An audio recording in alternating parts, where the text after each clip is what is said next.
Good evening, everyone. It's Andy Glenn here from Sharks TV, joined by Solway Sharks head coach Martin Grubb post-game. Martin, your thoughts on that game?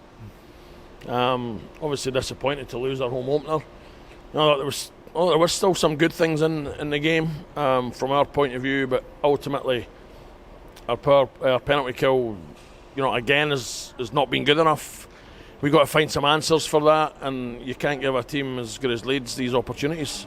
The start of the third period, we were really slow at the blocks, 2 goals really quickly, and it gives us a real big mountain to climb. So, although we've scored 5 goals at home, I think when you score 5 against any team at home, you should win the game. But just disappointed that they were ruthless on our mistakes. We just took too long to get involved in the game, and ultimately it's hurt us.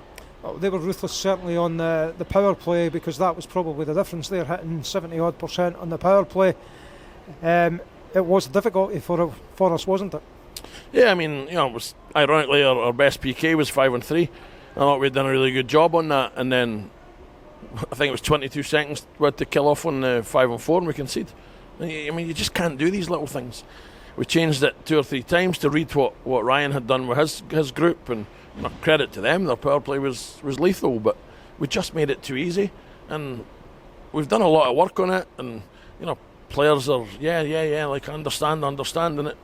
There was times tonight I just thought we were ragged and people didn't understand, so clearly we've got a lot of work to do on that. I take that on the chin with the coaching staff, and we'll work to fix that. But you take the goals, and I know we scored a few power plays, but you take 5 power play goals against. If you take the goals away, even give them half of them, we win the hockey game. So we got to be better there. That's really hurt us tonight. But there were some positives in the game. Certainly the second period was a real good performance, and it got a lot of people on the edge of their seats. And the fans were right behind the team at that second period. Yeah, I think that when we started playing, the atmosphere lifted. We talked at the end of the first about getting the first goal of the second period. Obviously, we did that. The problem is we got a goal and then we seemed to concede every time, and it was still chasing from behind. But we simplified the game. We drove in the lead zone. We went to the net more. We got pucks on Gospel a bit more. We tried to take his eyes away. All the little things that you talk about pre-game and you want players to execute. And we proved, positively, when we move the puck and we're playing and we're in our groove, we're a good hockey team. And obviously scoring 5 goals, that's a positive against as good a team as Leeds.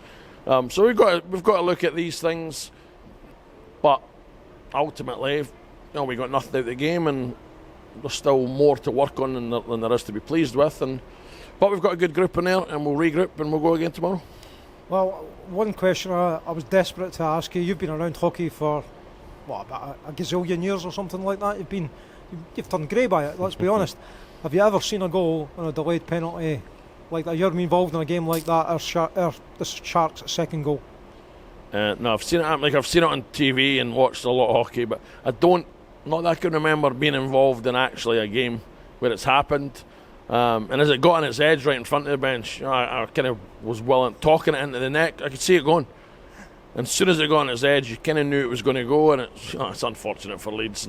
But again, and Ross said it on the bench that it was pointless if we never killed the penalty that we took on that delayed penalty, and we never killed it. So, instead of going in 1 goal behind after that with a bit of fortune, you go back to 2 goals behind, and you're always chased, and ultimately we've pulled a goalie to try and prove that we could play right to the end and see what happens. But trying to claw back a 2-goal lead against the champions is always difficult, and that's what proved. Your thoughts to tomorrow's game in Telford? Obviously, Telford are a team. I know Tommy Watkins really well, so they're really well coached. They'll be really well structured. They'll be hungry. It's their first game of the season for the regular season. It's at home, so we know it's going to be a battle. They're a team that last year, until they pulled away at the end, they were in the same mix as us for that kind of last couple of playoff spots. So that's our fight, if you like. It's disappointing tonight, but it's an ideal chance to get straight back on the horse, and we'll go there confident. We'll go there trying to put that second period performance together for 60 minutes and obviously try and win the game. Well, Martin, thanks for speaking to us after this game. Really appreciate it, and good luck for tomorrow. Thanks, Andy. Appreciate it.